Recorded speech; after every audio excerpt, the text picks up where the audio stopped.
Good afternoon, ladies and gentlemen. We are now at the last session of this long day. And first of all, I want to say thank you for all your attention. And it has been a huge, successful conference that we are now embarking on the last session. This particular panel is called the Dalai Lama, Reincarnation, Succession, and the Geopolitics. Really, I think there was a little bit of a touch at the first session, the last session that we had. But I thought just to give a background to our experts' opinion, I want to introduce this session with a short introduction by saying, or by really putting forward to you some few quotes that are very relevant to what we are going to discuss. And the first is the affirmation of His Holiness Dalai Lama on this 2nd of July this year, when His Holiness declared that I am affirming that the institution of the Dalai Lama will continue. Furthermore, his statement reiterated that the Kanden Phorang Trust has sole authority to recognize the future reincarnation. No one else has any such authority to interfere in this matter. His Holiness further gives a process direction, and I quote, the Kanden Phorang trustees, should consult the various heads of the Tibetan Buddhist traditions and the reliable oath-bound Dharma protectors who are linked inseparably to the lineage of the Dalai Lama. They should accordingly carry out the procedures of search and the recognition in accordance with past traditions. His Holiness has made it very clear in his latest autobiography, the book, The Voice for the Voiceless, I quote, that the future Dalai Lama will be born in a free country. There are so many questions in here. It is no surprising that on the 25th of July, 2025, the Chinese Foreign Ministry declared that next Dalai Lama must be a reincarnation born within China, approved by China or Beijing, according to national laws and historical precedents. So this is the background under which we are going to discuss this. I think the battle for the soul of Tibet and the survival of Tibetan Buddhism and its unique intricacies, which has been developed and refined over 1,300 years, started when the Chinese Communist Party invaded Tibet in 1951. Many decades of deliberate destructions of monasteries and nunneries, burning of priceless scriptures, disrobing of monks and nuns, destruction of learning and cultural centers of Tibet took place. They considered, the Chinese considered, the core value of Tibetan Buddhism and the spiritual leaders such as His Holiness the Dalai Lama and the Panchen Lama and many other spiritual leaders as enemies of the Chinese state. Since the 1st of September 2007, as a means of controlling the influence of reincarnate spiritual masters of Tibet, the so-called Order Number 5 was issued by the Central Committee of the Chinese Communist Party and the State Council, officially named as the measures of the management of the reincarnation of the living Buddhas in Tibetan Buddhism. This order requires a compulsory registration of all individuals seeking to be recognized as reincarnate spiritual leaders with the Chinese Communist authorities. Amongst many of the clauses in this order is the most telling is this, and which is targeted against the Tibetan administration in exile. I quote, "The reincarnating living Buddha shall not be interfered with or under the dominion of any foreign organizations and individuals." This reflects the principle of this order. This is the crux of what the Chinese authorities are trying to achieve, because they know that His Holiness Dalai Lama and all the religious heads of the Tibetan Buddhism are in exile at the moment. This really atheist Chinese government wants to institute a new system whereby all the heads are denied the right of offering guidance and ultimately a say in matters relating to the spiritual and religious freedom, recognizing tulkus in their own school. It completely really jeopardizes the unique traditional system of recognizing tulkus and will lead to direct political control of the tulkus to suit the needs of the Chinese Communist Party.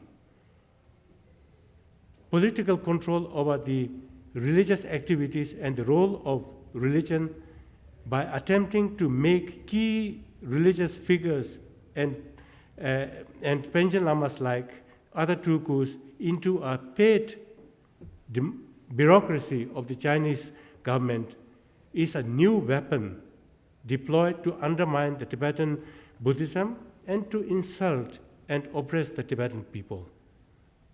So, to discuss this vast subject, I would like to invite our first speaker. He has been very vocal and energetic in bringing the issue of reincarnation and succession at the forefront of discussion everywhere he goes. He believes very strongly that the reincarnation and the succession of tulkus are indigenous and organically developed in Tibet, and Tibetans must prepare and be ready to challenge and win the narration or narrative in the battle of geopolitics of reincarnation and succession of the Dalai Lama against China. So your speaker is Dr. Lobsang Sangay.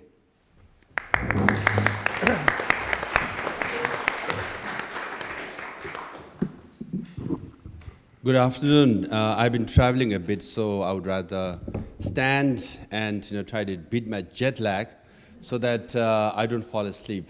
From the very morning, I've been observing two of our fantastic organizers, Sonam and Dibyesh Anand, planned this very well. They rushed all the first three panels to finish on time, so we have all the time in the world. So I asked them, what's our time limit? They said, there is no time limit now. We have the whole panel, and dinner starts only at 7, so is it 4:15? Yeah, to 7 we can go on. So that's why I also decided to stand so that I'm away from the moderator, so I can pretend not to see whenever he waves 5 minutes or 7 minutes, anything like that. Yeah. So thank you for hosting the event. And what I'll try to do is, look at the topic. It's geopolitics, succession, reincarnation. I'll try to talk in reverse way, okay? Because we have two fantastic speakers, and I was telepathically trying to guess what they might speak. But then I was very tempted after Sonam explained the topic. I thought perhaps geopolitics, we must address this, because some might think that Tibet is such a small country. It is not. If Tibet was an independent country, it's almost like 12 or 13 largest territory in the world, right? Hence the interest. Why geopolitics? So if, like Martin says, Chinese government, of course, is a communist party. There's a religious poison. They don't believe, it's an atheist regime. They don't believe in religion, and they are not interested in reincarnation. They don't believe in reincarnation. For us, reincarnation is the individual. For Chinese government, their interest is not reincarnation, but the office, right? They don't care who that person is, They can change but they care the office. Why the office? Because His Holiness the Dalai Lama's influence ranges from Ladakh to Himachal to Nepal, Sikkim, Bhutan, all the way to Arunachal Pradesh. Whole of Himalayan belt, most sensitive area between India and China presently. If you control the office of Dalai Lama, you can influence the Himalayan region to lean more towards China than towards Tibetans or India. Now up north is Tibet. You control the office of Dalai Lama, you can control Tibet. And what is Tibet? Tibet is very rich in water, right?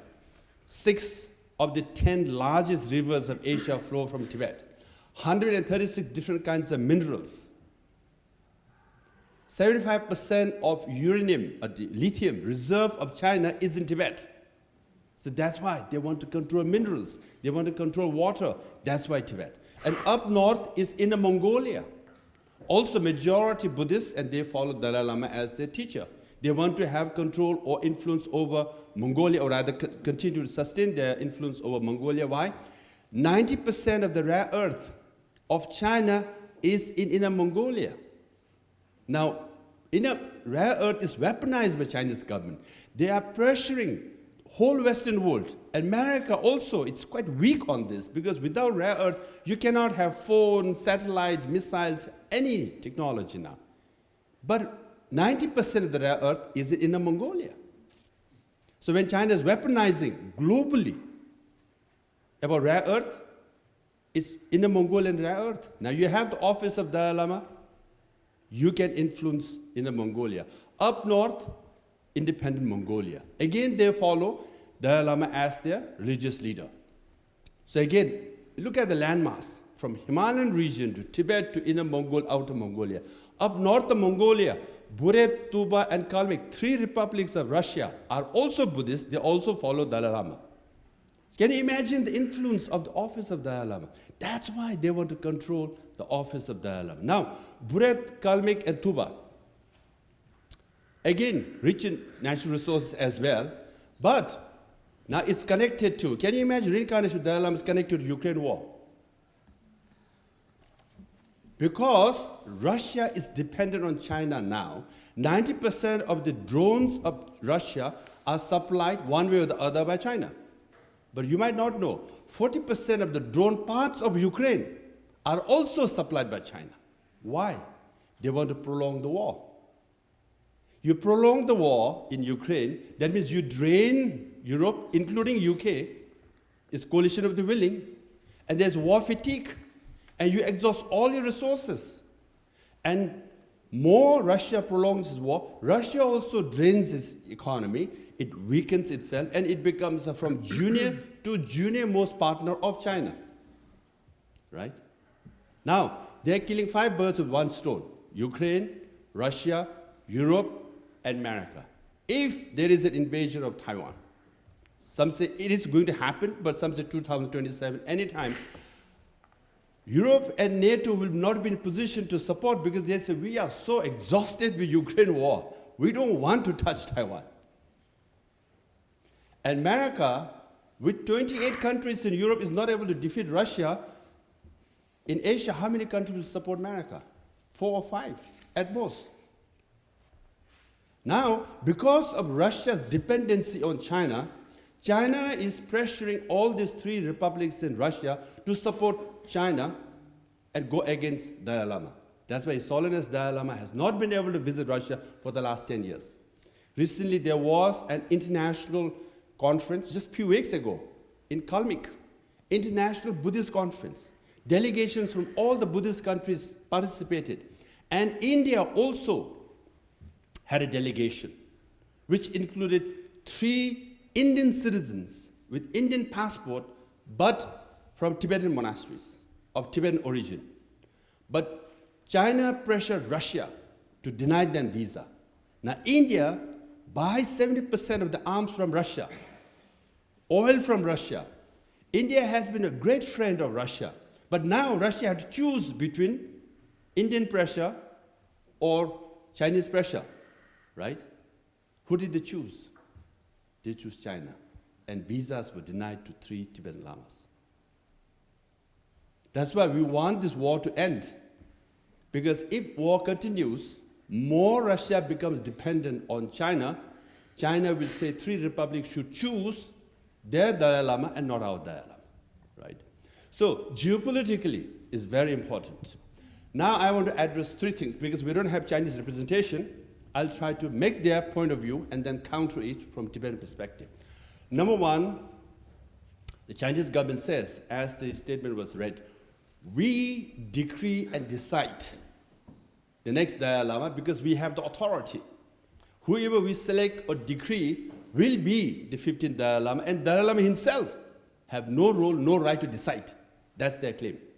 And we will use golden urn to select that is more authentic than whatever traditional process the Tibetans will use. And third, we have laws. 1995 regulation, 2007 order number 5. So we have all this in place. That's why we have more right to decide or select the next Dalai Lama, not the Dalai Lama and Tibetan people. Now let's go one by one. Chinese government claims they have, when an emperor decrees, followers follow. Now we have to go back to 5th Dalai Lama. 5th Dalai Lama dies, Desi Sangay Gyatso hides, in the previous panel it was shared, hide the fact that the 5th Dalai Lama died for more than 14 years. Number 1, if Tibet was part of China, directly under control of China, how can anyone can hide someone's death for 14 years and Beijing or Chinese government not know about it?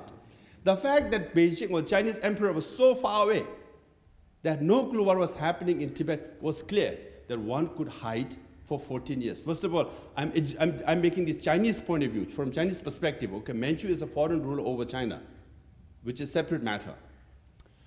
Now what happens is, after 14 years, the Qing came to know that, oh, 5th Dalai Lama has died.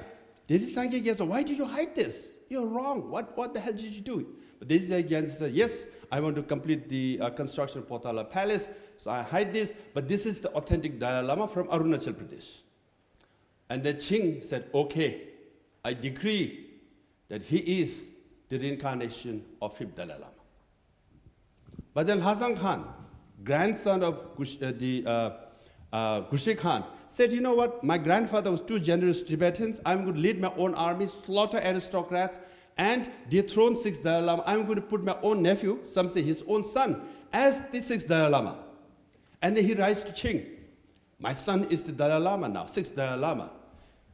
But I already gave 1 degree to the other Dalai Lama, the Tibetan one. No, my son is the Dalai Lama now. Okay, degree issued. Your son is the 6th Dalai Lama. Then the Mongols in Kokonur area, they rebel. They say, how come, Hazan Khan, you are Mongolian? You can't do this. Dalai Lama is very sacred, very important to us. It's Tibetan, you know. And the Tibetans also revolt. And they appeal to Qing and say, you know, this guy is wrong. We got the real Dalai Lama born in Lithang. Okay, decreed, he is the 6th Dalai Lama. So we had 3 Dalai Lamas living at the same time, recognized, his decree was issued by Qing. Can you imagine? My point is, decree didn't matter. Local recognition determined the authentication of Dalai Lama, not other way around. If decree determined, then there should not be 3 Dalai Lamas, right? It's the local. This is Sangye Gyatso, I have the authentic one, and the decree was issued. Hazan Khan fraudulently claimed, because they wanted to control the office, it's a fraudulent. It's his son or a nephew. Okay, we want the office. We don't care who the Dalai Lama is. But then the Tibetans said, no, we have the real one. Okay, decree. So when Chinese government says we have the authority, our decree is the final say, historically wrong. Now they bring a golden urn made out of gold. And so now if you put 3 names in this with ivory sticks, you stir it, whichever comes out is the authentic one. Because the reincarnation process is too complicated. Who knows who is right or wrong? There is a corruption, there's abuses, powerful families, put their candidates forward. And there were abuses in Tibet.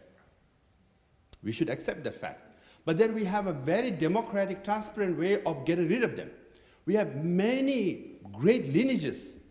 Many of them ended because some way or the other, they lost their ways, there was abuse, there was corruption, and followers said, we can't accept this. It's a fraudulent way. We have our own ways. It might take years, even a generation, but we get rid of them.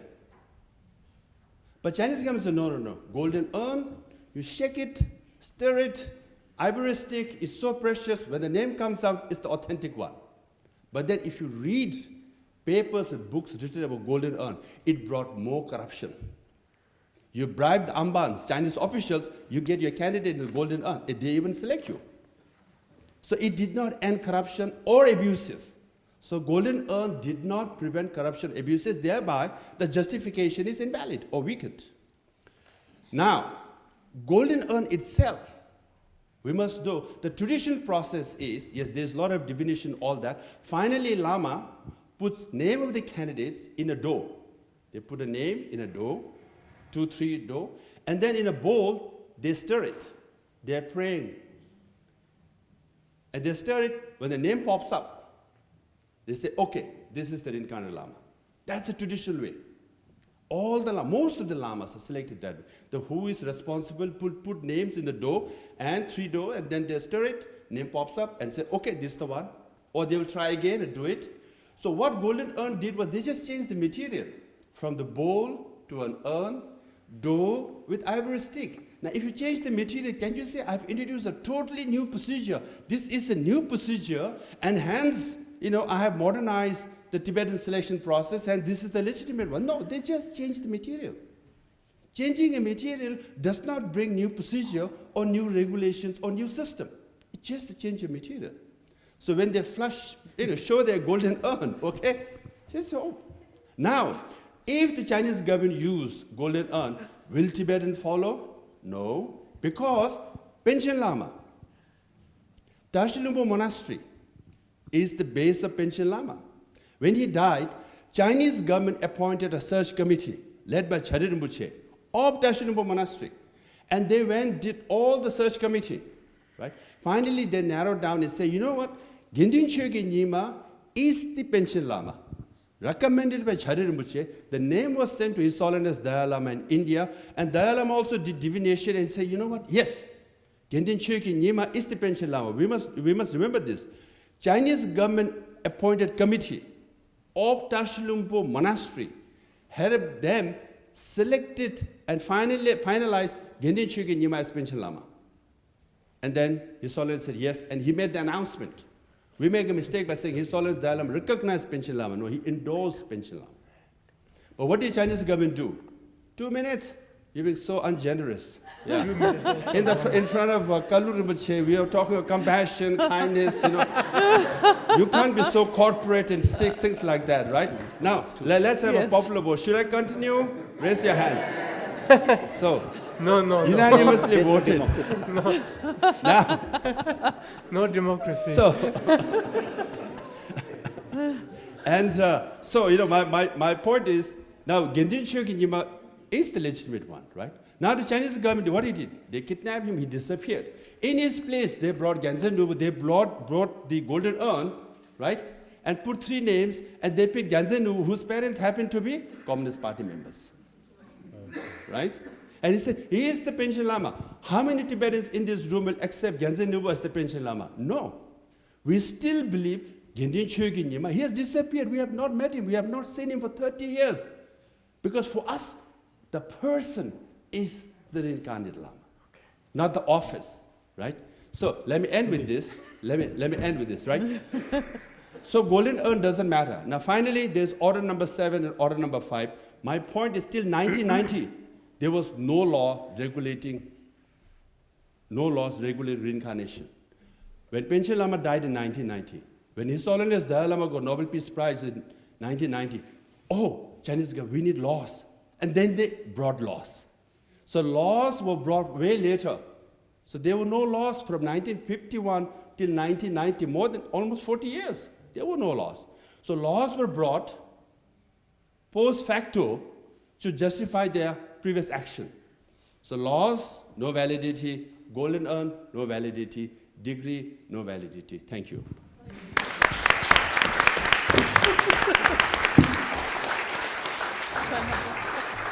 Thank you very much, Dr. Lobsang Sangay. I want to make sure that we have a good participation from the audience, so I would like to ask the speakers. So the next speaker is she's done, she's already identified herself, has done a huge research on the geopolitical challenges facing Tibetans from the Chinese states. She has written many papers on the topic and will present many of the challenges as well as strengths on Tibetan sides as His Holiness reaches 90th year of his life and with good health and spirit. So without needing to name her, our speaker is already on the podium. Kate Saunders.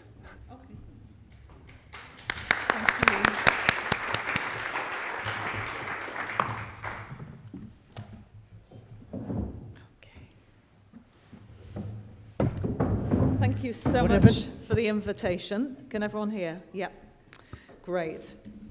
Okay, so I'll start straight away. The Dalai Lama's 90th birthday year represents, as we've all heard today, a critical milestone for Tibet, which is connected to the survival or otherwise of Tibet and its Buddhist civilization. So I'm going to talk about how China's systematic campaign to eliminate the Dalai Lama's influence in reaction to his strength, power, and influence extends far beyond Tibet's borders. It employs what Beijing characterizes as a protracted war to control religious succession while simultaneously promoting unyielding Marxist atheism, in Xi Jinping's words. So the implications transcend Sino-Tibetan relations. The Dalai Lama's spiritual authority, as we've heard, resonates throughout the Indian and the Nepalese Himalayas, across Mongolia, across Central Asia. It extends globally to Buddhist and secular communities worldwide. And at this pivotal moment, the preservation of Tibetan Buddhist civilization represents much more than cultural survival. It embodies a vital, progressive force, which is moored in an understanding of interdependence and impermanence, and it offers a vital alternative model to the multiple crises that we're facing humanity and all living species. So first off, I want to just quickly acknowledge a disturbing pattern of Tibet's erasure on the global platforms, even in contexts where its presence is undeniable. And to give a local example, the British Museum exhibition recently on ancient India living traditions contain not even the smallest reference to Tibet or the world's most famous Buddhist, the Dalai Lama. And Tibet was literally a blank space on the map accompanying the exhibition. And the Dalai Lama recently expressed sadness at the relabeling of Tibetan artifacts at the Musée Guimet in Paris as belonging to the Himalayan world. And this erasure in the scholarly and the cultural conversation, something very important for us to challenge. It's mirrored elsewhere, for instance, in influential writer William Dalrymple's recent book, The Golden Road. And it's particularly disturbing at this time, given that China is actively competing on a global stage, and with India in particular, to retell Buddhism's origin story, to create its own state-sponsored version, and to dominate Buddhist discourse. So this blind spot in global institutions mirrors and it enables China's systematic efforts to erase Tibetan identity and to intensify Tibet's assimilation, critical to Xi Jinping's strategic goals.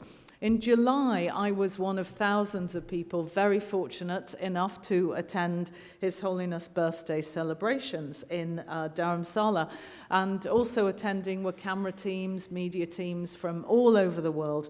And it was notable that most of the international coverage, of course, focused on His Holiness, the Dalai Lama, and the future of the institution, as one might expect. But it was disappointing that there was hardly any coverage of the realities inside Tibet today, which is so crucial.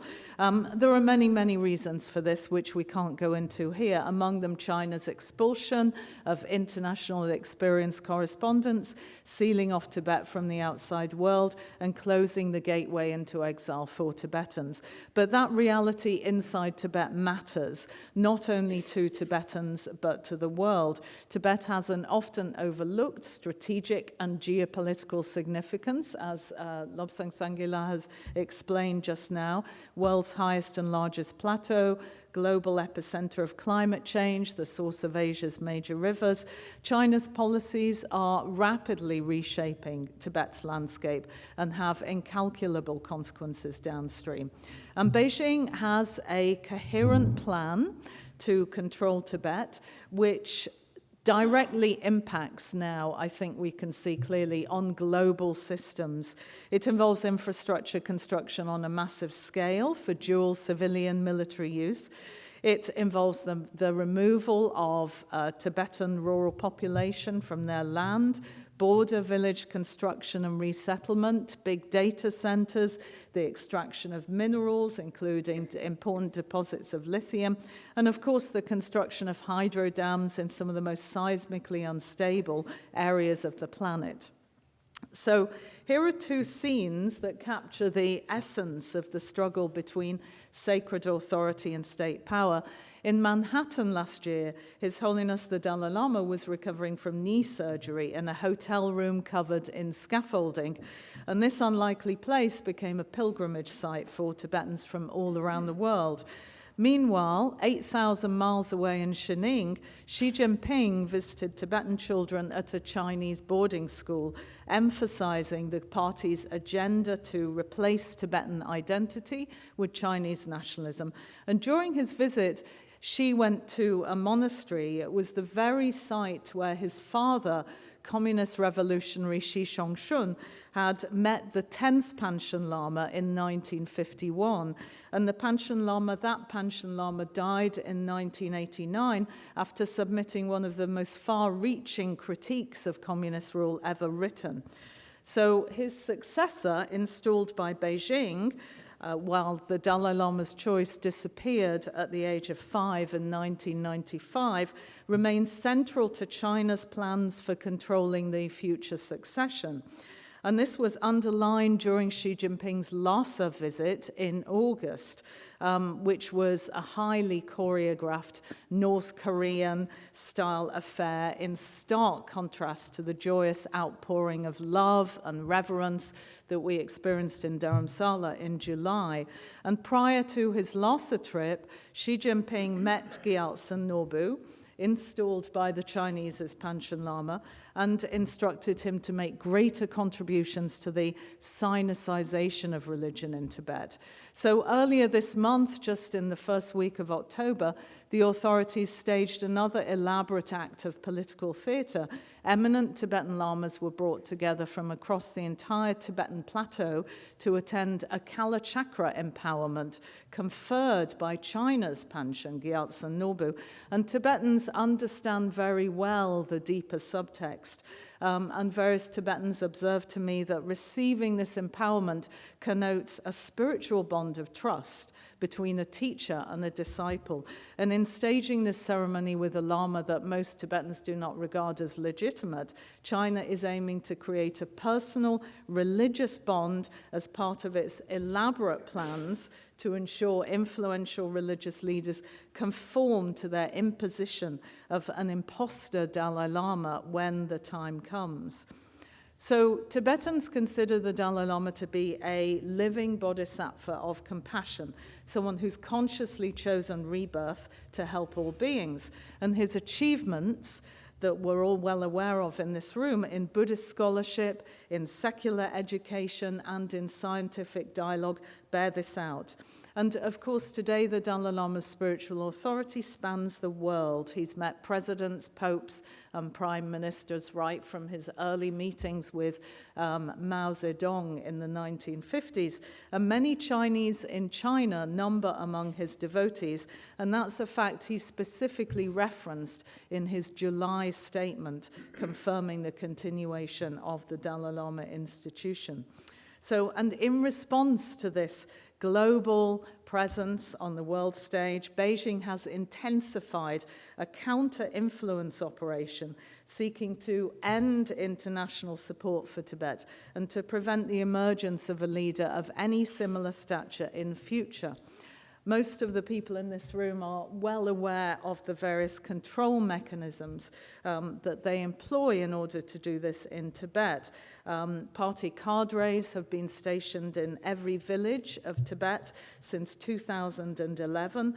AI-driven surveillance systems monitoring monasteries and lay society, secular party committees embedded within monastic institutions, mandatory political education for both religious and lay people. In a new development, there's an expansion of preschool education with kindergartens for children.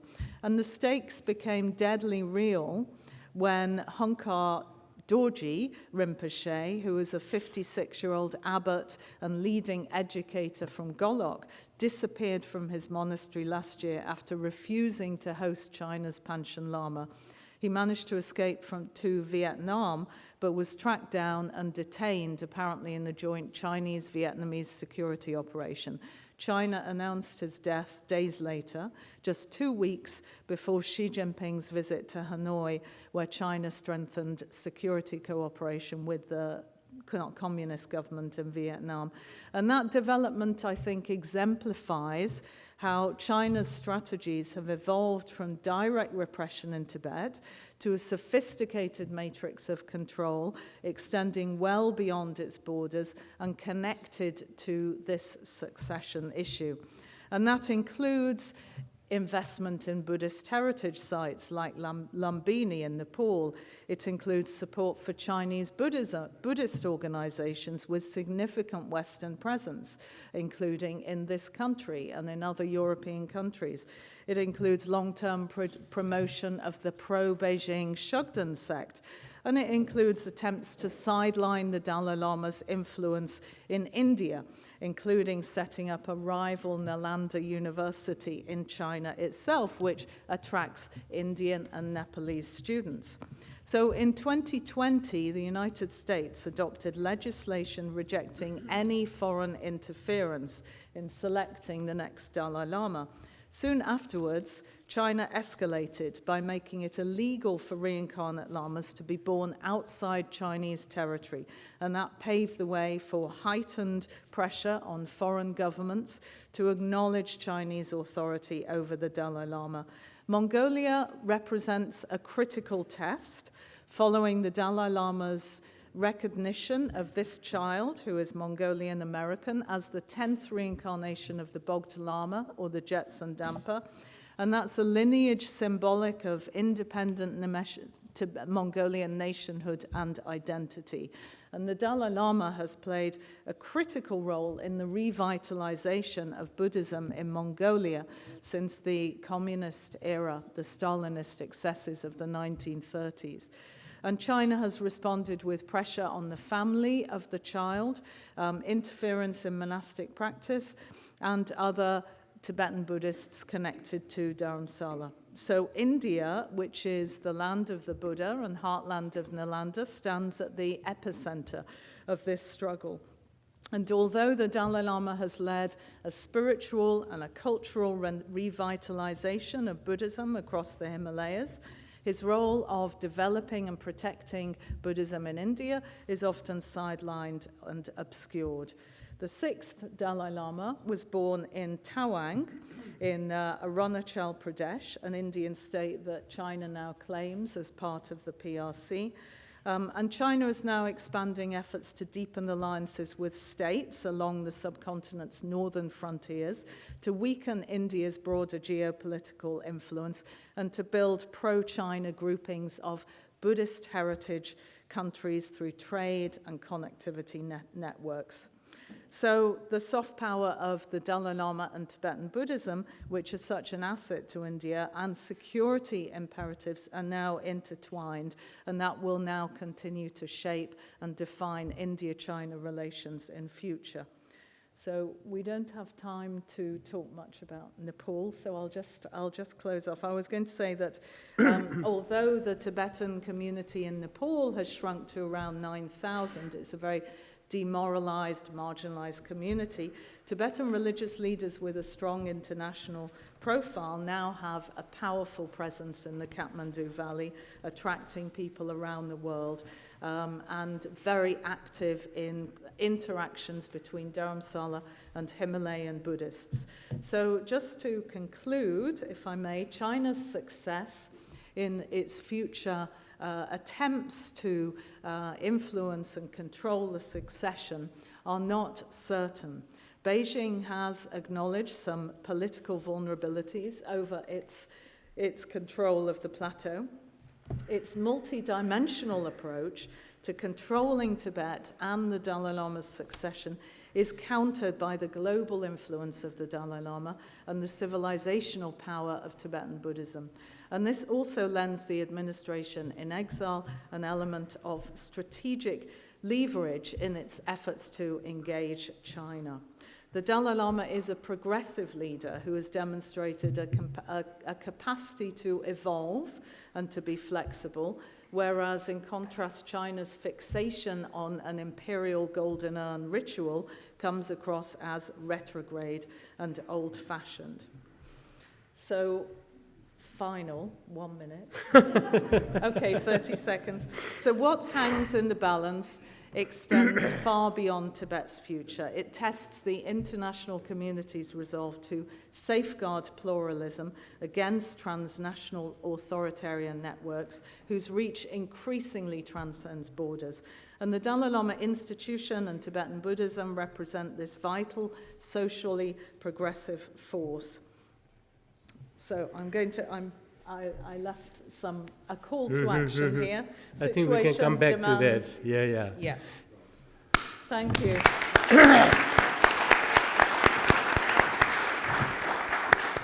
Thank you very much, Kate. Sorry, we'll come back to your concluding 1 minute, which extended to 3 minutes. Sorry. My next speaker is... he looks at the reincarnation and the succession of His Holiness the Dalai Lama from the angle of sovereignty and self-determination for Tibetan people, and he has been very vocal on this subject for many years, in fact. So here is our Professor Dibyesh Anand to expand on his thinking.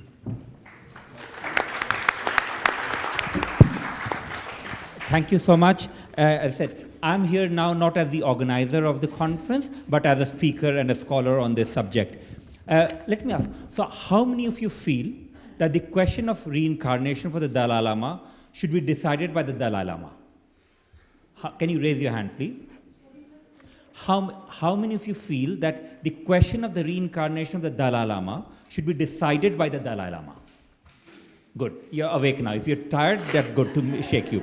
If I had said, how many of you feel that it should be decided by Chinese government, possibly no one would raise a hand, then you're still inactive, so I wanted to make you active. But that's important, right? We said it. Yet, imagine if someone says to you, your views don't matter. This is what you believe, it doesn't matter. And we will impose it upon you. That would be unfair. That would be injustice. And in particular political context, that would be erasing your right to choose, right to determine. It would be against self-determination. If imagine that you are the people whose fate is closely connected to the Dalai Lama, so you're the Tibetan people closely connected to the Lama, and you're being told your voices don't matter, your leader's choice doesn't matter, what matters is what I decide. That is colonialism. How does colonial occupation function? How does colonization function? It functions through subjugation. It functions through domestication. It functions through expulsion. And it functions through extermination. So if we take examples of the ways in which China has dealt with Tibetan population since 1959 in particular, it has included everything, right? Subjugation, domestication, expulsion, and extermination.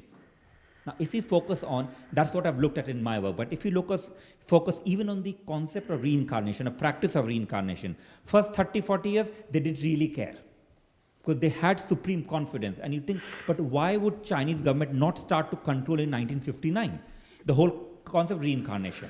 And this reminds me of a particular, later declassified in archives, a conversation, an exchange between Khrushchev and Mao. So China, the Russian president and the Soviet Union president and Mao, where Mao was asked, why did you not kill the Dalai Lama when he was fleeing in 1959? And Mao's response was, it doesn't matter, he's unimportant. We can get 6 Dalai Lamas, we can manage them because ultimately Tibetan people would believe in what we are doing. So there was a supreme confidence in Communist Party in China about the ideology. Because in 1915, that's what it was. It's a Russian archive, not the Chinese archive, by the way, that mentioned it. The reason I highlight this, of course, is because China had supreme confidence. Communism had supreme confidence that it is the way forward. Remember, you have got the slave mode of production, primitive, slave, feudal, capitalist, and communist. There's nothing beyond communist.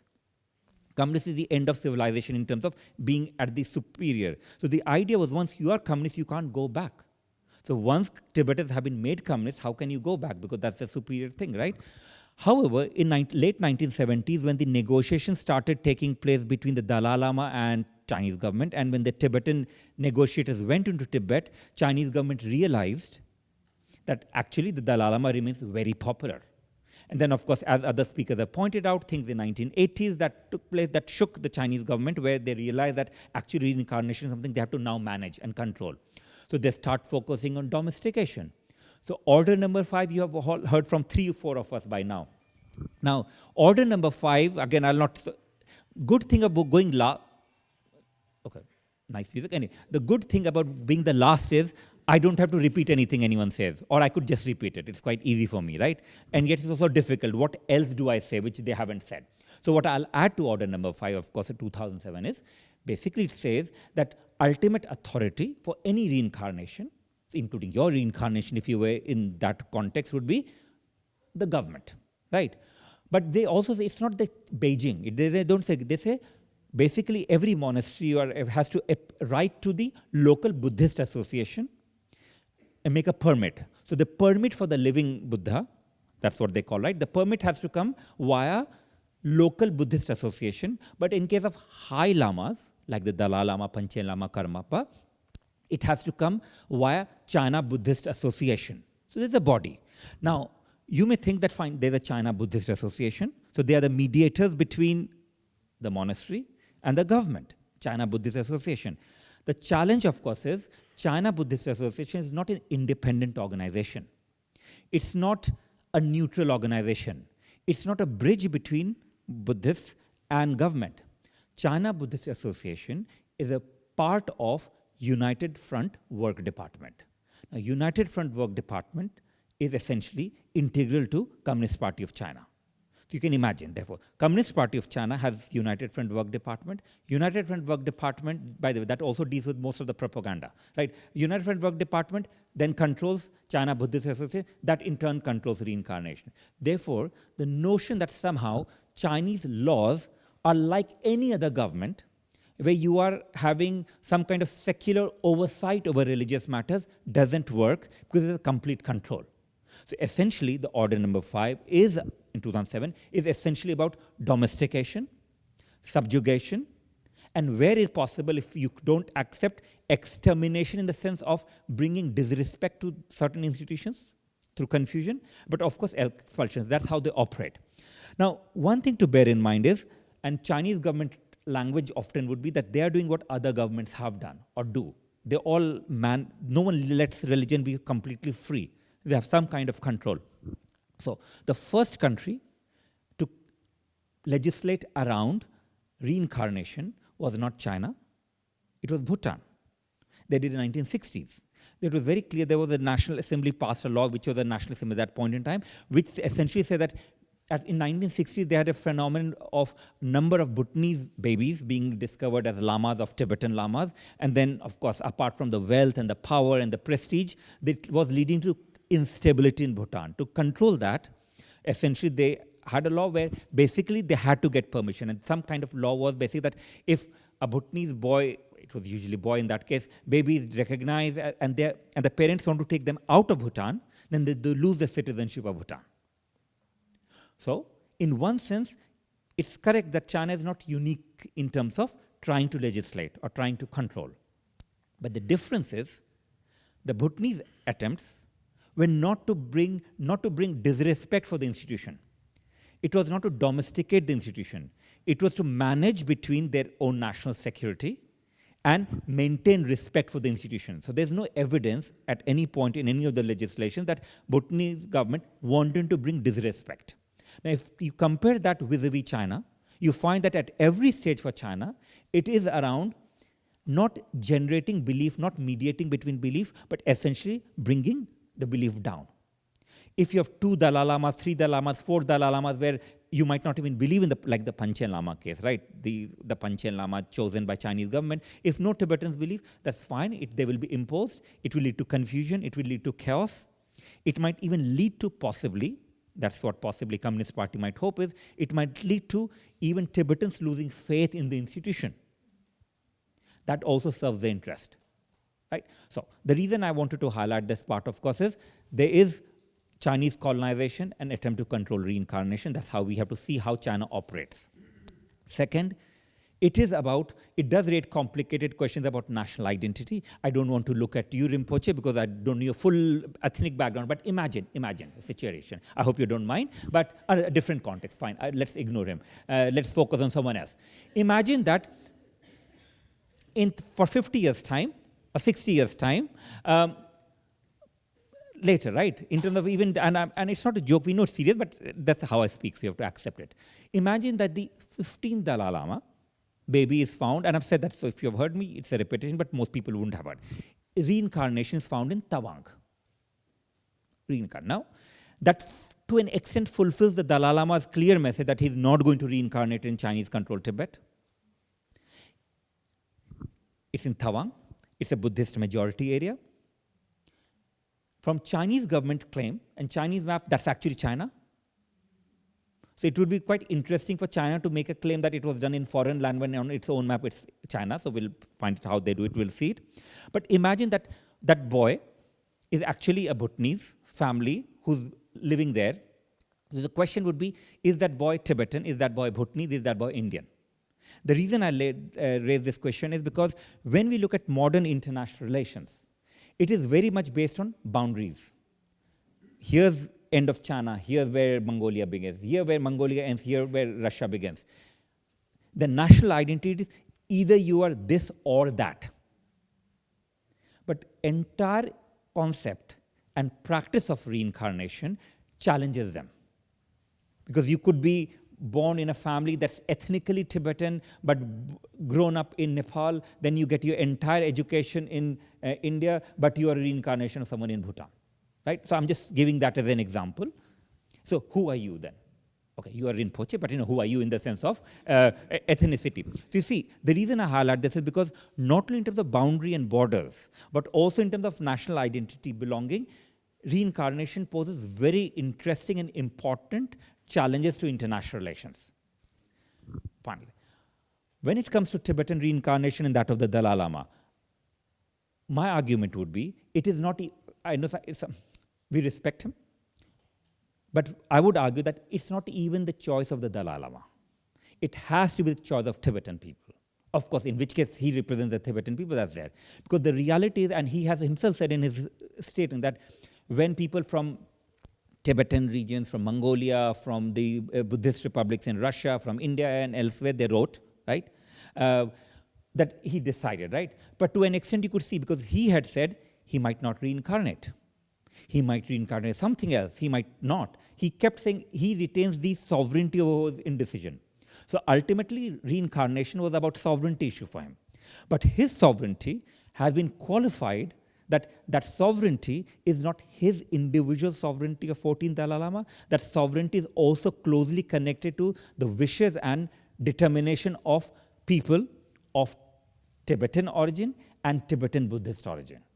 So in one sense, the Dalai Lama himself acknowledges that the entire issue is not only about him, it is essentially about the question of Tibetan self-determination.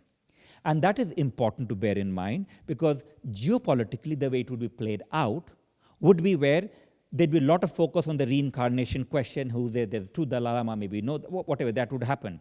But we should constantly remind ourselves and remind others that this is about self-determination of Tibetan people. it is also not only about the past of Tibetan people, where the Dalai Lama was most important, not only the present of the Tibetan people, but also the future of the Tibetan people. And because that self-determination is important question to bear in mind, because often as scholars when we discuss, we sometimes tend to forget it. That we say, oh, we are not being political when we say it, it is a political question. Because the whole issue of the reincarnation has become so important because Tibetan people are facing erasure in their own homeland, and possibly, as Kate highlighted, in terms of how it's happening through writers and scholars and museums, even in the West, and even in India. Because in India, you have got an Indianization of Tibetan discourse, the ways in which Tibet is gradually being erased, and you're talking of Himalayan people. Himalayan people is not even Tibetan and Himalayan, actually Himalayan. So there's an erasure taking place. So I would like to conclude by reminding ourselves, and which when Martin earlier pointed out, the question of, therefore, reincarnation of the Dalai Lama for me is more than the Dalai Lama. It is about Tibetan people. I'm looking at you, but of course you were Sikyong in the past, but okay, fine. Others too, looking at you. Oh, I have to need 1 minute about that flag. It's connected to you. I'll tell you how later. Tibetan people, but it is also ultimately connected to the wider issues of who gets to decide their own fate, collective and individual. And remember when I started by saying we are hosted by the Center for the Study of Democracy, it is essentially about democratic right of a sovereign entity, institution, to determine for themselves, in collaboration with those they trust, those who have faith in them, about their own future. Therefore, reincarnation question is connected to religion, but it's essentially connected to democracy, question of rights, questions of sovereignty, and questions of self-determination. On that note, let me remind you of this flag, by the way. This is a flag, I mean, you wouldn't know when I took it, but you were a Sikyong then. And I want to end with that. In Dharamshala. That's Dharamshala. That's around the temple of the Dalai Lama. So I was circumambulating. Now I'm saying I'm not a religious person, but I like to circumambulate there. So that's what it is, right? I did it. And I was invited by Dr. Lobsang Sangay. There was an institution he had created, which was a new one then, Tibet Policy Institute. What even they would not have realized was Tibet policy. I was one of the first speakers there. You might know because you got invited, but anyway, one of the first speakers. And I did a workshop on researching while being colonized. There's a 2-day workshop I did there, right? How do you research while you're colonized? That was the approach. But the reason I highlight that, of course, is because it reminds me of, I've used this picture in various places, right? It reminds me of course, Dharamshala. It reminds me of government in exile being there. It reminds me, of course, personal, but it's political. But it also reminds me of the importance of seeing the connections, right? And I forgot what I was going to say, why I highlighted, but that was the highlight part, right? And to end, again, anyway, it was democracy. It was the democracy part, right? So, but ultimately, our responsibility, I would say, this is, now I remember Martin, I looked at him and I remember what I was going to say and end, that the question shouldn't be what the Dalai Lama wants, that's for him to decide, as we have said, and as non-Tibetans, and I would take the point that we should not be saying what Tibetans should want and not want, is their determination. Our role as scholars, our roles as practitioners, our roles as advocates is to completely and always insist upon not letting Tibetans be erased, and doing our level best to generate more knowledge about Tibet, which is not controlled through colonial modes of production. So that's our role, and that's what we do at Westminster, and that's what we want to do. On that note, thank you so much.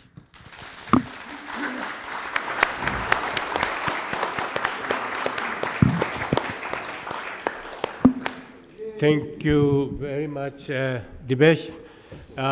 So we had a really interesting a spectrum of opinions from self-determination to what is happening now and the historical narrative on the reincarnation and succession of His Holiness the Dalai Lama. I hope one of the main points that I want to stop the speakers speaking less is I wanted to give the floor more so that people can participate in this. So I hope there will be many small questions, big questions.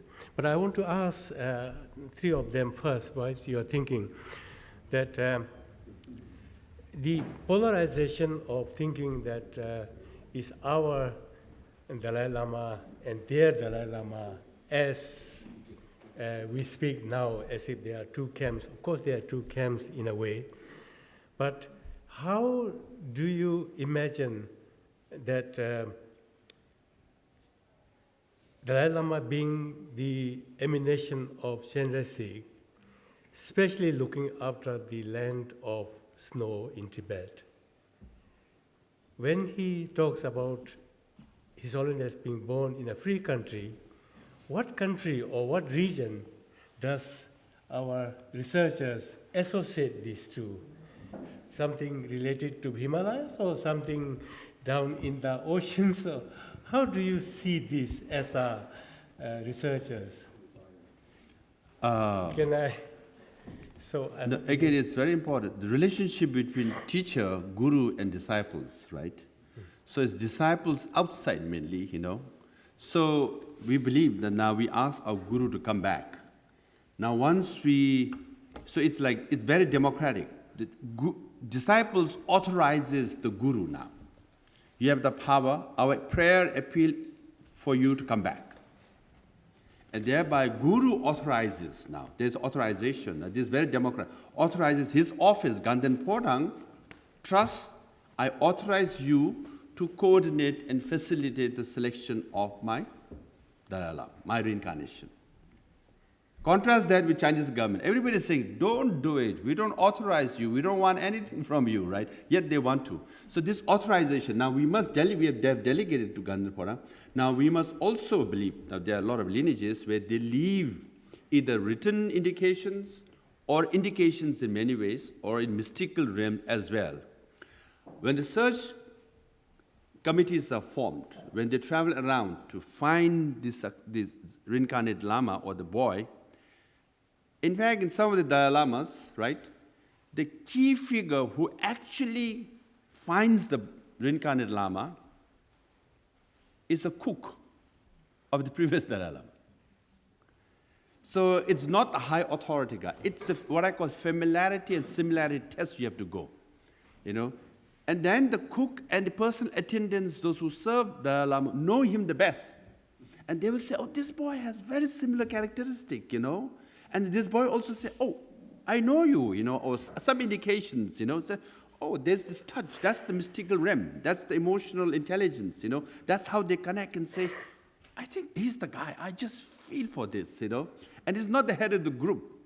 It's the cook or the person attendant who will make the strongest recommendation, and the head search party will do it. So there is authorization, clearly, and then the search. Now, where it is for His Holiness Dalai Lama to decide, and it's consciousness to decide, right? We don't say soul. The consciousness will travel.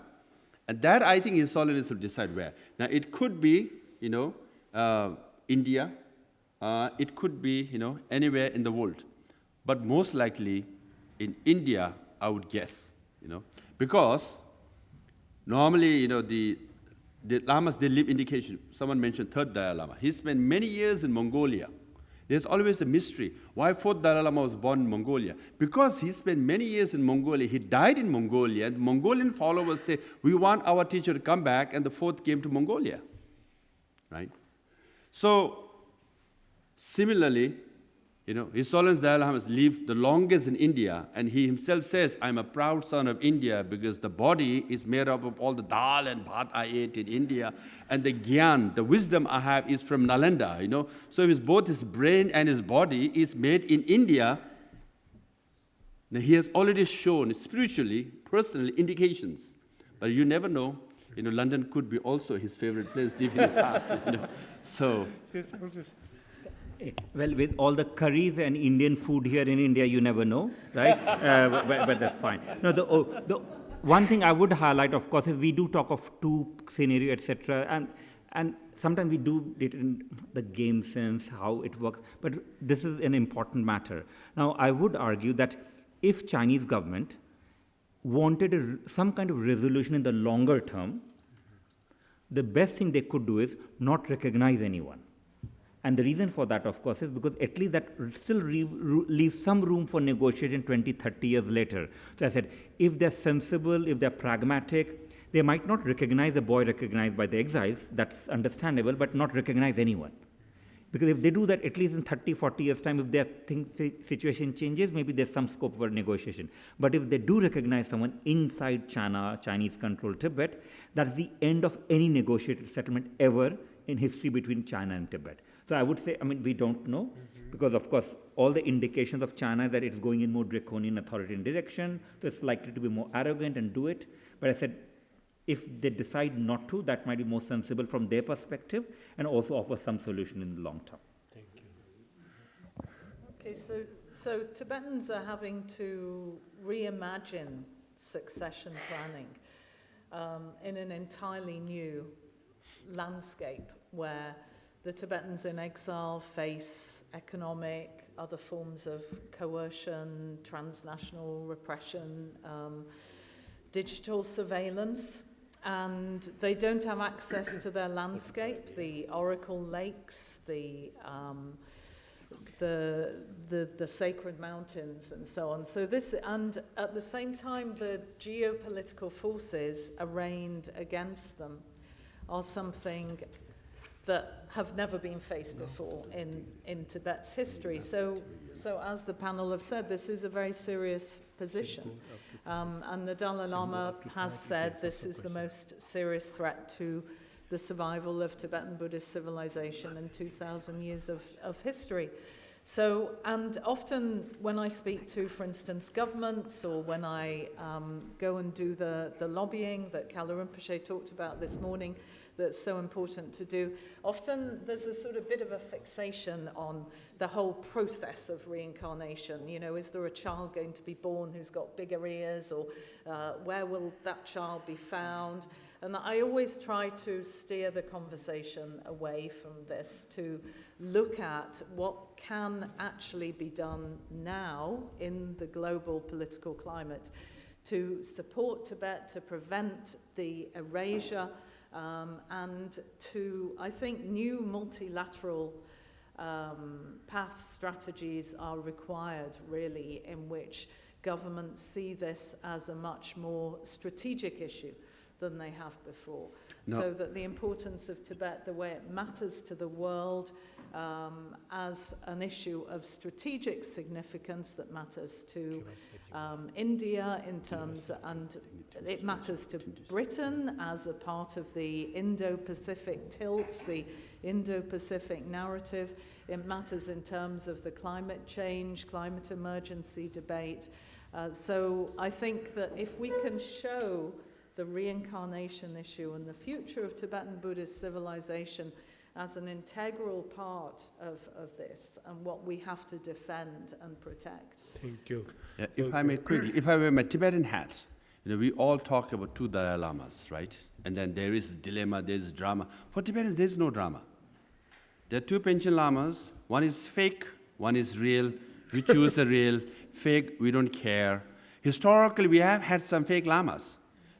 Historically chosen by same monastery, same labrang sometimes. We know how to differentiate it, right? For us, very simple. One authorized by Dalai Lama is the real one. One chosen by Dalai Lama is a fake one. So fake is fake and real is real. But then we want to create this awareness, you know, so that people understand. But then obviously, you know, it's geopolitics, media and all that. China will use their power. But our effort is to create awareness. But for believers, including Western Buddhists, it's pretty clear. Dalai Lama said so, he's the real one. Mm-hmm. So, the floor is open to the... Yes, the last one there. Could you raise your hands? Thank you so much for all the panelists. Great discussion. I just wanted to ask one question of Sisur Kong Lobsang Sangay. Recently, you've been in India and on lots of speaking assignments in the media and also at various universities, and having seen all those and also understanding that you have lots of context within the Indian establishment, I was just curious to know, your sense of how the Indian friends over there, especially those with influence, look at His Holiness the Dalai Lama's reincarnation issue, if it's comfortable for you to share with us. Thank you. Yeah, now I'm not in official position. I can share a bit. But I think you should follow. Shiv Shankar Menonji has spoken about it. Shyam Saranji, Nirupama Rao, the former Foreign Secretary of India, has written about it. And then, I invited then Shyam Saranji, former Foreign Secretary of India, came to a panel on IIC. So if you listen to them, then their indications, what they're saying is essentially, India doesn't have to do anything, right? Say this or that. But we will continue to work with Dharamsala and Gandhan Phota. So means the protocol of this Dalai Lama will continue with the next, and the relationship will next. In that sense, this is very Indian way of recognizing and facilitating you. So that's how they are going to do it. Having said that, now I've been pressing the government to issue a statement saying, whatever His Holiness Dalai Lama decides, also the Indian government will follow, mainly because India has 5,000 years of, Hindu civilization, you can call it, but a tradition where the kings and the emperors don't interfere in the selection of Shankaracharyas and Pandit of different temples. And they can say, 5,000 years, we don't interfere. Similarly, we will not interfere in the selection of Dalai Lama. That is our parampara, or that's our tradition, and no one should interfere. India can say that. So that's the line I'm trying to push, So, and then I think if you read the statement issued by MEA, the Ministry of External Affairs, said something like that. It's quite vague, but that's the indication. So India can do all these things without saying, but if we have someone say it, that's what we prefer. Then at least there could be change of parties, change of prime ministers, and one day they might come under Chinese pressure. And then if there are no statements, then, the action might fluctuate a bit, right? So just to prevent that, statement like that, it's possible, I think. But when I talk inside Delhi, they all are very sympathetic. They're all very interested. I've been working on this for 10 years now, creating awareness within the Indian government, outside DC, Brussels, everywhere. They all are sympathetic. They all lean towards our thinking. But official statement is one we are looking for. Okay, next, you want to speak? Maybe we can take a couple of questions. So, is there anybody who wants to ask? Okay, and Natasha first, and then Martin. We'll take two questions at a time. Couple of points really quickly. First, to say, yes, absolutely, that would be great, what you were just saying. And His Holiness referred to being born in a free country, and I wonder if he was referring to the Freedom Index, because currently the only country classified as free in South Asia is Bhutan. All other countries are ranked as partly free, speaking as a political scientist. But, the broader point, I think, is one about research and the significance. And I was there at the TPI as well. And also, I just wanted to say that, these questions of freedom, nationalism, all of these questions are really central to Tibetans and to such, issues and causes. So if there are people here or people who want to be more involved in, doctoral scholars, in creating venues for young Tibetans to be able to create knowledge that Tibetans can create, please do get in touch. I mean, I'm very impressed by, everything that the panel has highlighted, and it's striking how little all of these questions figure in international relations when we talk about it. And the worries in the world ahead, and this is just you may want to pick up on this or not, but the distance between DC and Delhi with the second Trump administration seems to be, changing.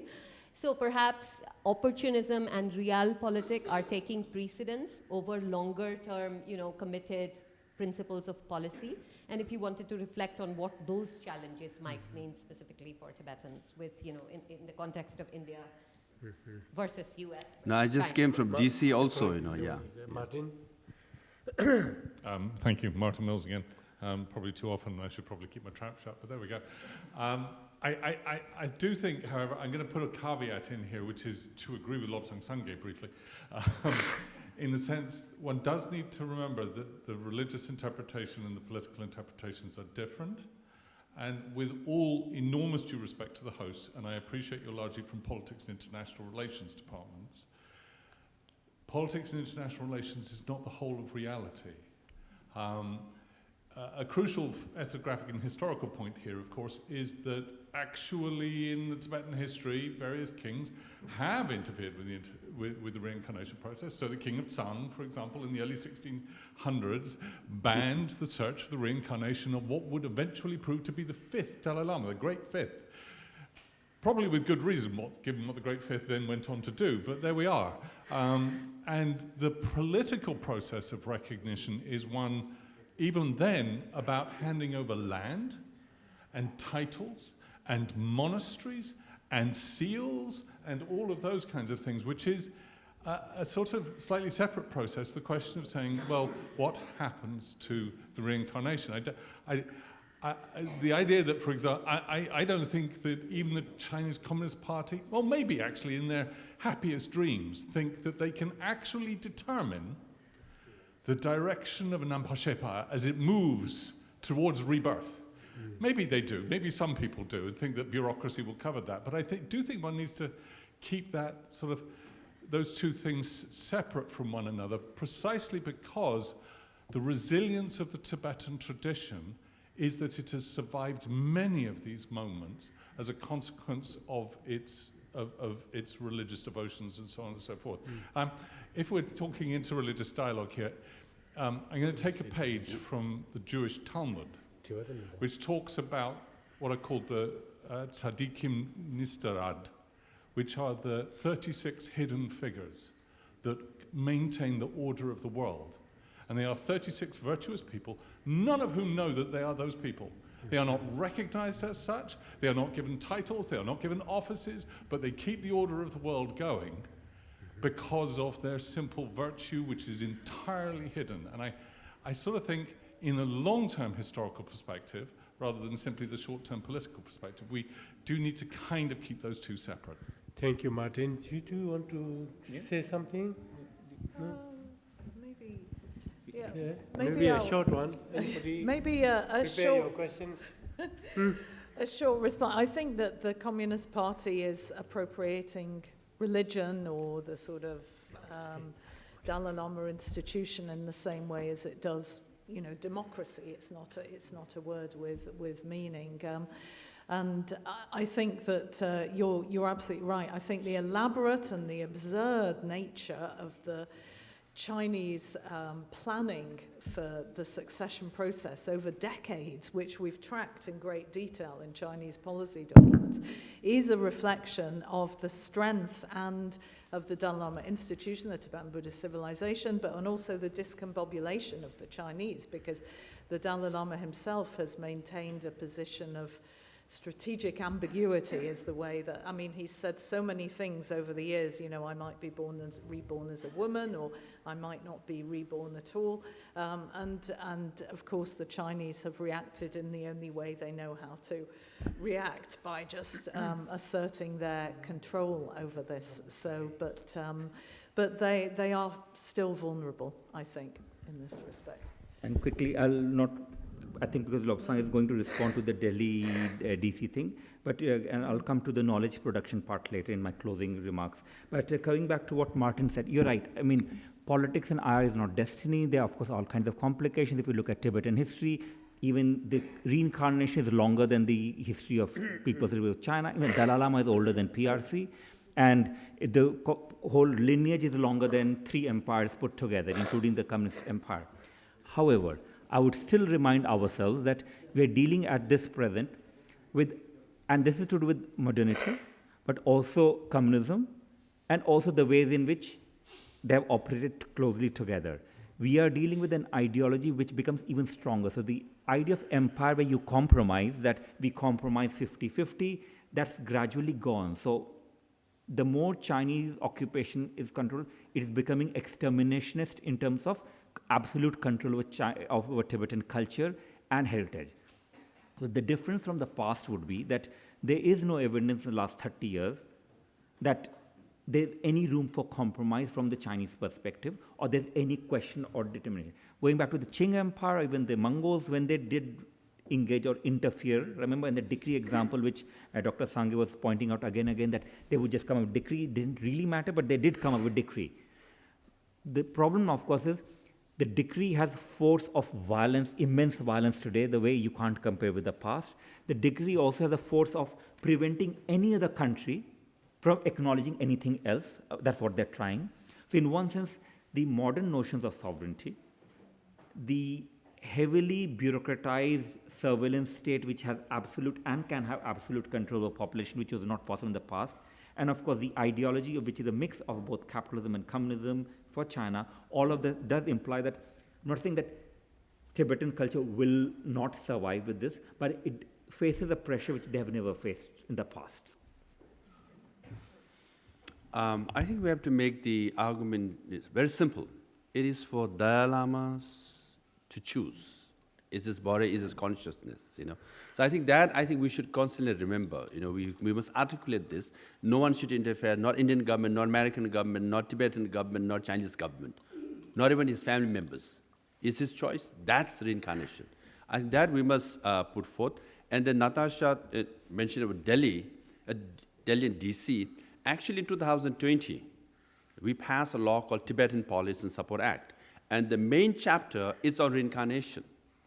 And that chapter says that it is for Dalai Lama and his followers to decide on his reincarnation.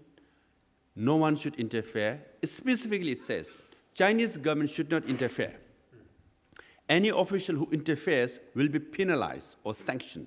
So America has taken a stand. Now that law was signed by President Trump.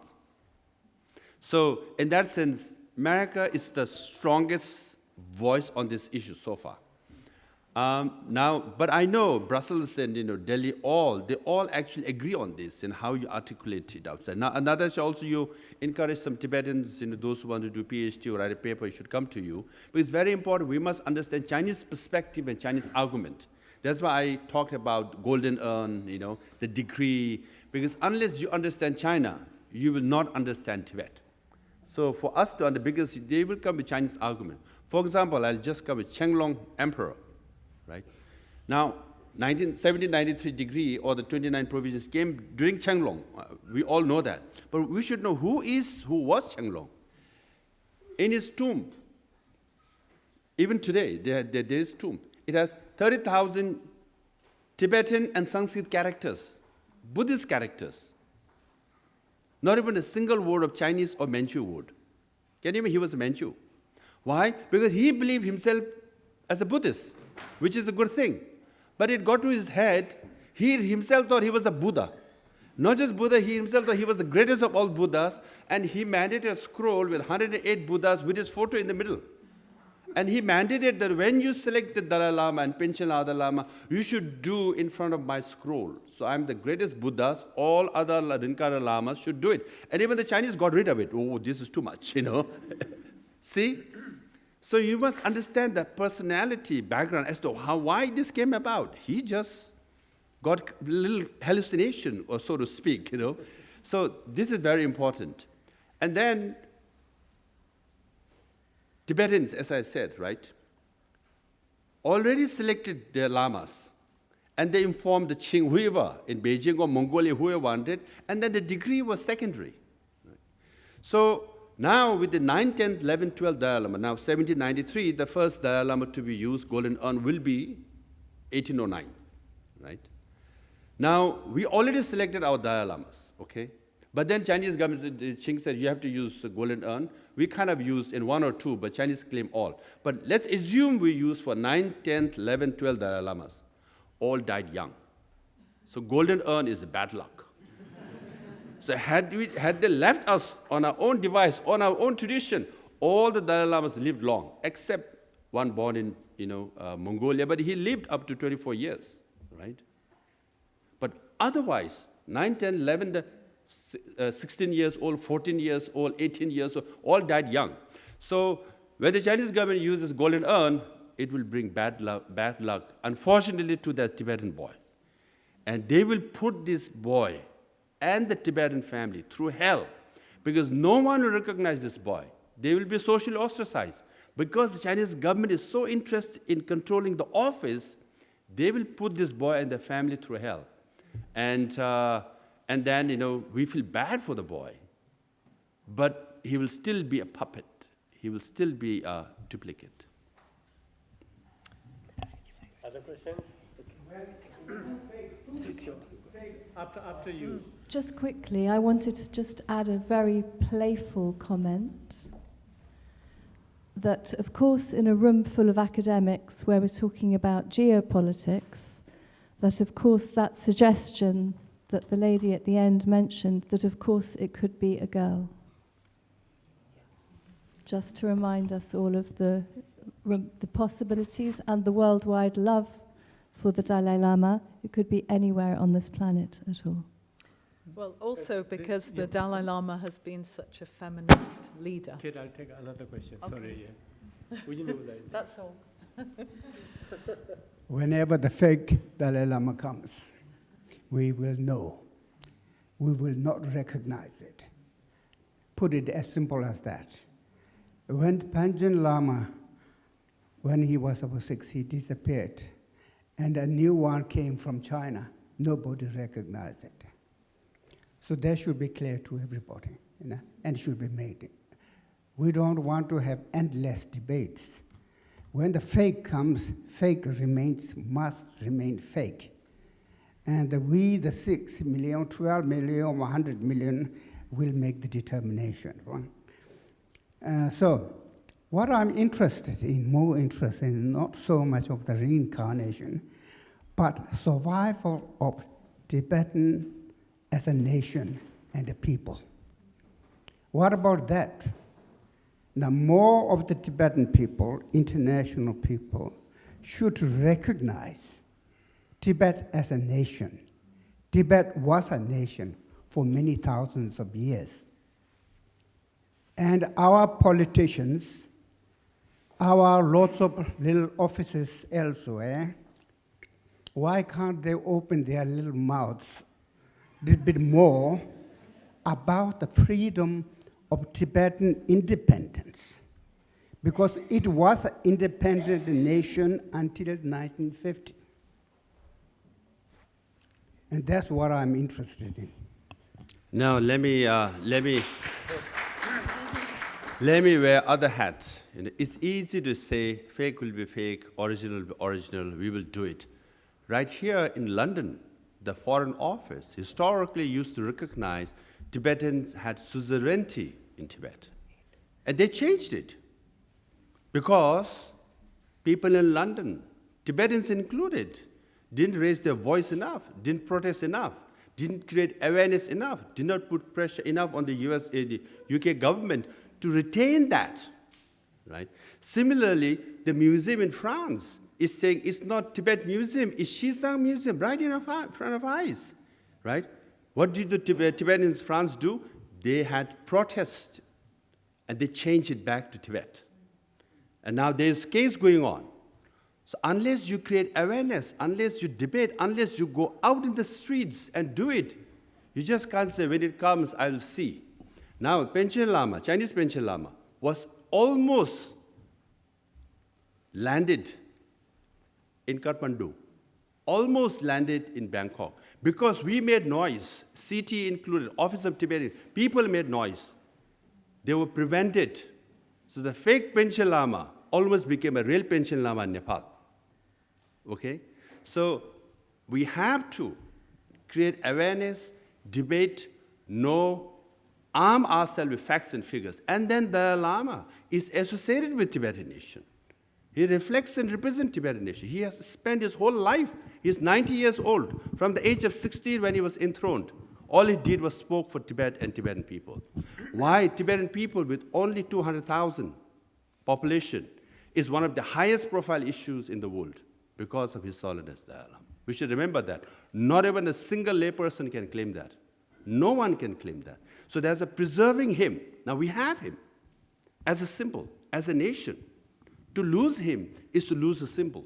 Chinese government has managed to erase Tibet from the map of the world. They want to erase the term Tibet. We are close to that. Now they want to erase the Dalai Lama also. That's why I brought about Russia's dependency on China. They are already bringing. Not even few monks are able to travel to Russia. Why? Because Chinese is putting pressure. So to counter that, we need to arm ourselves. We need to be informed. And unless you are informed, just by having slogans is not enough.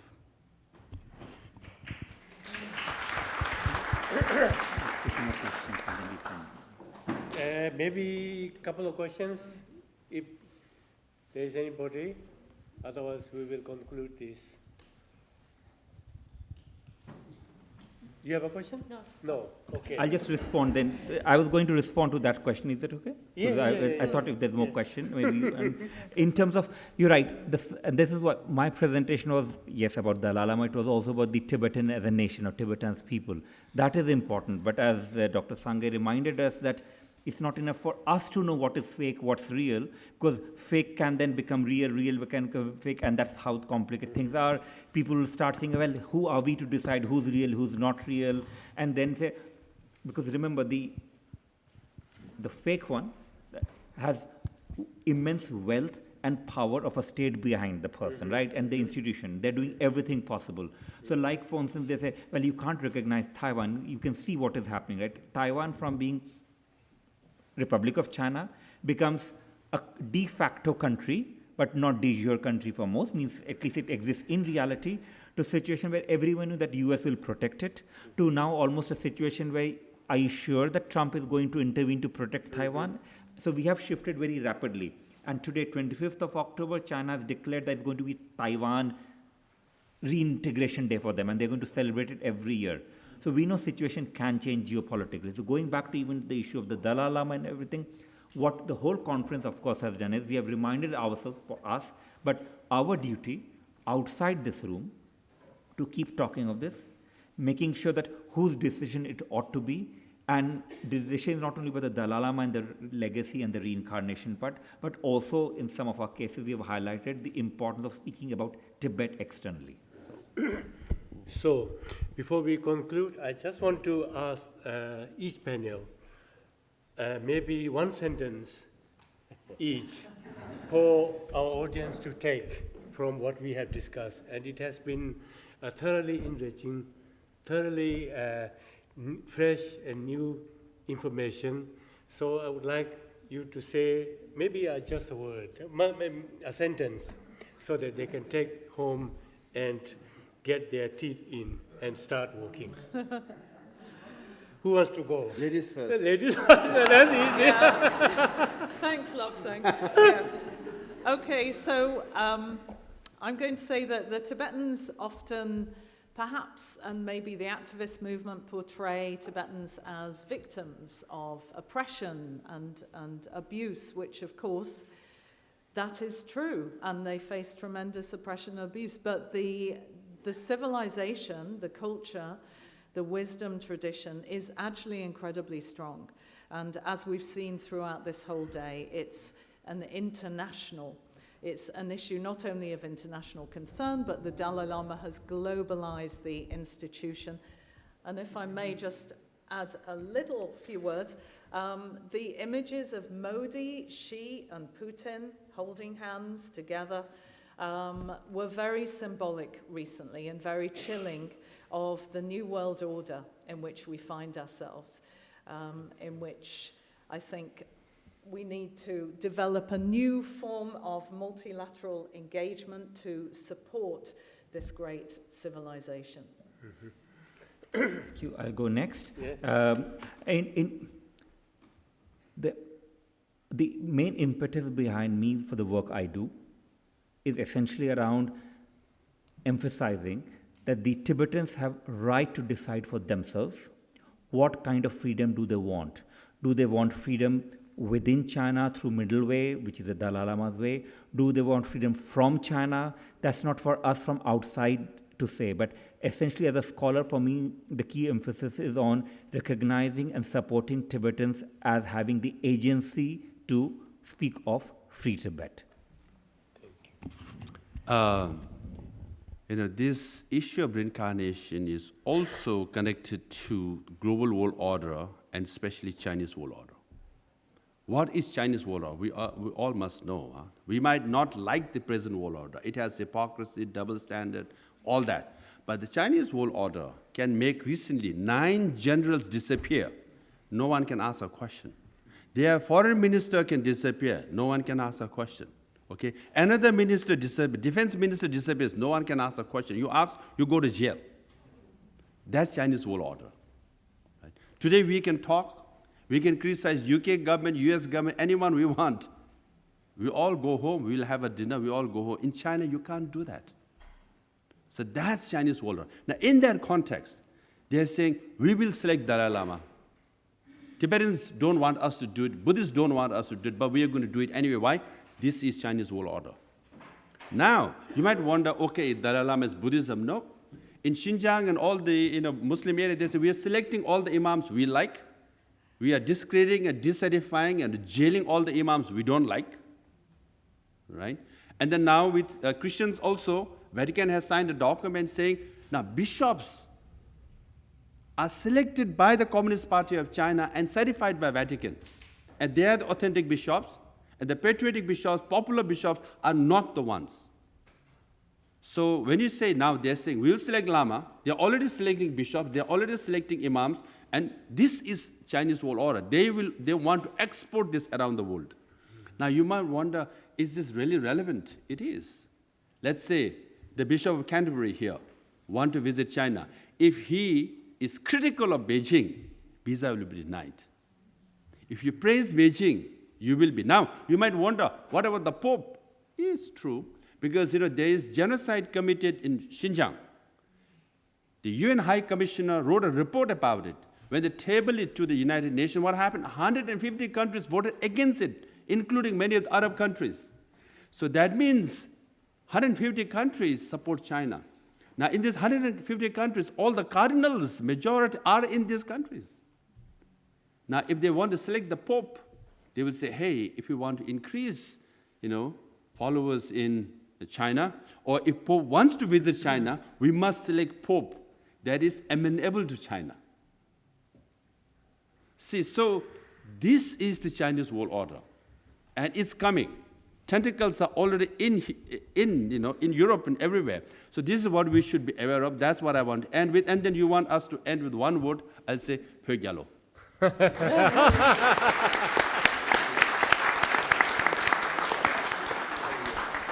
Thank you very much. So I think we will end this session.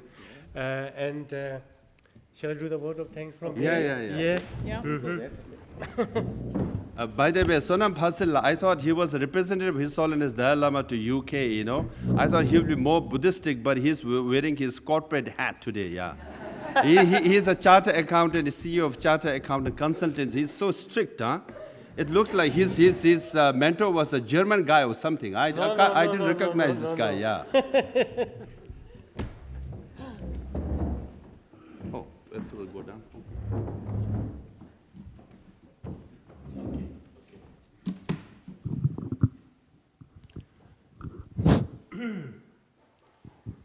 So, I'll just have something here. First of all, I want to say thank you very much for Dibyesh. It took a long time to organize this conference, and it was, in fact, harder to find a home for this conference than finding this huge amount of eminent speakers.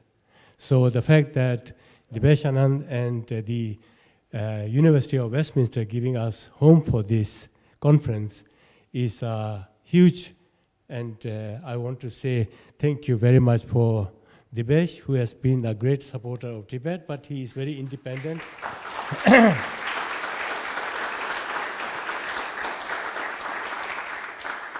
So I think this has been a very successful, well-attended, and everybody is very much energized with one of the most important topic that will be with us for the next 20 to 25 years, anything to do with Tibet.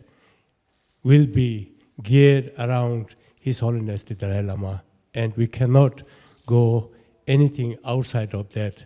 So the fact that we are discussing this and hoping to give more information, let alone one of the biggest problem for us is to reach out to people, ordinary people. You are all sympathizers, all know the things, but to try people to understand rebirth, let alone know about reincarnation, is a mammoth job. Really, it's to convince this kind of idea, it needs perseverance and huge amount of dedication. And this is a small part in our way to preserve what we would like His Holiness' legacy to be. And we are fortunate, all of us here today, including speakers who have attended, are contributing to this legacy. And I think this is a great opportunity for us to do this. So really, I want to say, maybe I will read out the thank you from the program. It has taken not so much time, but the fact that all the speakers that I have requested, nobody has rejected. And the amount and the personal commitment of all the speakers that we had here today is something extraordinary. Not only the knowledge associated with His Holiness, but the feeling and the reverence of all people included in today's speakers have been such that each and everybody in this, those who are speaking, has connection with His Holiness, has a great sympathy for Tibet and Tibetan and the Dalai Lama, and everybody wants to see something good out of this. And that is really the biggest contribution that I think all the speakers has done. And I want to thank Father Lawrence Freeman for his, how can I put it, such a personal association with Dalai Lama, and your knowledge of him and giving your views today. Rinpoche has come right from Bhutan to attend this. I want to say really thank you so much for Rinpoche's dedication. He has been a great ambassador for Tibet as well as Bhutan. I won't miss that. And for Himalayan region, and Rinpoche has worked tirelessly for the people of Himalayas and all sorts of different faiths.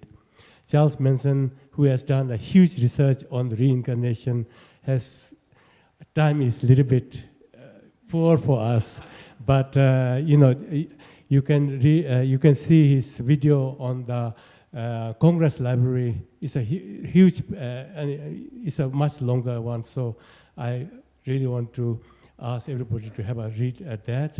And then Martin, of course, our all-weather friend, but Martin has something that he knows more about Tibet than me. He will tell you more about the mountains of Tibet because he has experienced it. And I'm still waiting, Martin, for the book. And I hope one day we will see, and I'm really interested in this. And Kate, so much research has gone through, so much contribution that you are making. Lady Noon, I have known you all for 6 years in the Office of Tibet. You have been so supportive, admirer of Dalai Lama. And I asked Lady Noon to be on our last panel because I wanted to get a feel of the thinking of the International Buddhist Conference, IBC. But Lady Noon has chosen to speak something very personal to her, and thank you for that. And Cameron has been I knew from him from last year in Harvard. We have, your contribution, the work you are doing in Nepal, and everything is really something that not many people know, but I admire you enormously. Have I left out anybody? And Dibyesh, I've already said. And Edgar, I thank you so much for making this conference really successful. And I think really, in closing, I want to say, I think we have to thrive. This is one of the things which is motivating me. We have a challenge with us, and we have to adapt where we need to and challenge where we should. But we have to thrive in a way in this uncertain and difficult world with confidence, and we must grow. Because if we take a defeatist mentality in ourselves, we are going to be defeated. And we have so much history, so much experience in our literature, in our Tibetan civilization, and we have gone through much worse. And this is a belief. Ours is a fight, a battle between ideology of Chinese Communist Party and a cultural civilization of Tibetan, which is gone for thousands of years. So it is a battle, but we must win without a battle. Thank you very much. At the end, I want to say His Holiness, long life for His Holiness the Dalai Lama, and may his prayers be fulfilled. And that's it, everybody. Thank you so much. Thank you. Thank you, Sonamla. And again, he has thanked most of the speakers, so I'm not going to thank the speakers, but I did want to highlight specifically the two chairs who were not speakers. That's Dr. Sering Thopgil and Professor Natasha Kaul. But that's, thank you for sharing this. Okay, what do I add? Couple of things. One, of course, is it's very rare. You also know for day-long conferences where you are there and we can see whether you're nodding or not from here, nodding off or not, right? No. So energy, the topics we covered. So it says something about the speakers, the subject we are covering, and also you. So thank you to all the people who came all the way here to help us make this into a success. That's number one. Number two, of course, you acknowledge Edgar, Theo, the colleague there, student champion. There's so many of you can see them.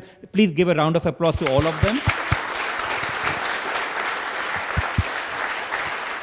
And we have, and when Sonamla approached me about the conference, the only thing he would have preferred Friday, yesterday.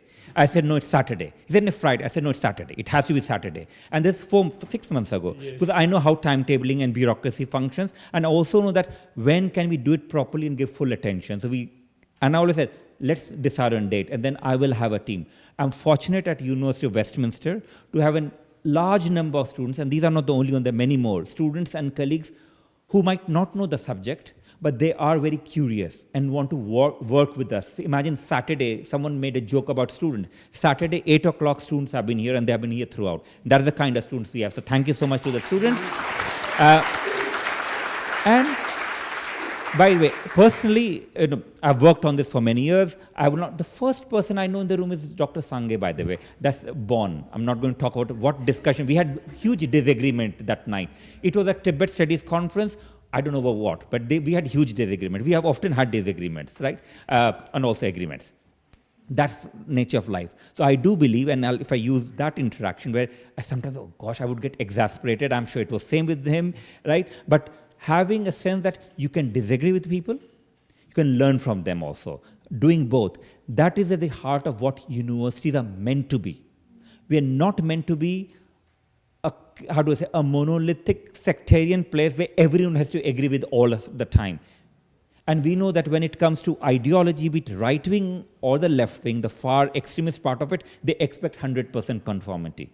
At Westminster, we strongly believe, and that's also the spirit of the Center for the Study of Democracy, democracy is about listening, learning, questioning, challenging, but not dehumanizing each other. And we are committed at Westminster, and I'm saying Professor Kaul and we are here to, it's very rare for you to have in any university, and we are not in anthropology department, right? Or Tibetan studies department, rare to have 2 professors, senior people, dealing with the Himalayan region. And the reason I highlight that is we have worked hard to make it here, and we need you. And I'm saying how we need. We need you, what Natasha said earlier about, I can identify 5 people who have been students of ours in the past.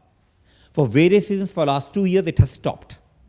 And what we do urge is, of course, consider the ways in which more Tibetans could come here, study at our university, study with us. That could be doctoral, even pre-doctoral, doesn't matter, because we are committed to making sure that in this case, Tibetans and the Himalayan people are not seen as people to be subjected to inquiry, people who should be studied, but people who are co-producers of knowledge. So our commitment here is to have Tibetans in this context, because the Tibetans are what we are focusing on, Tibetans as co-producers of knowledge, as partners of knowledge. So I've been very fortunate, ultimately, to partner with you, Sonamla, and it has been absolute joy. Thank you so much. Thank you. Thank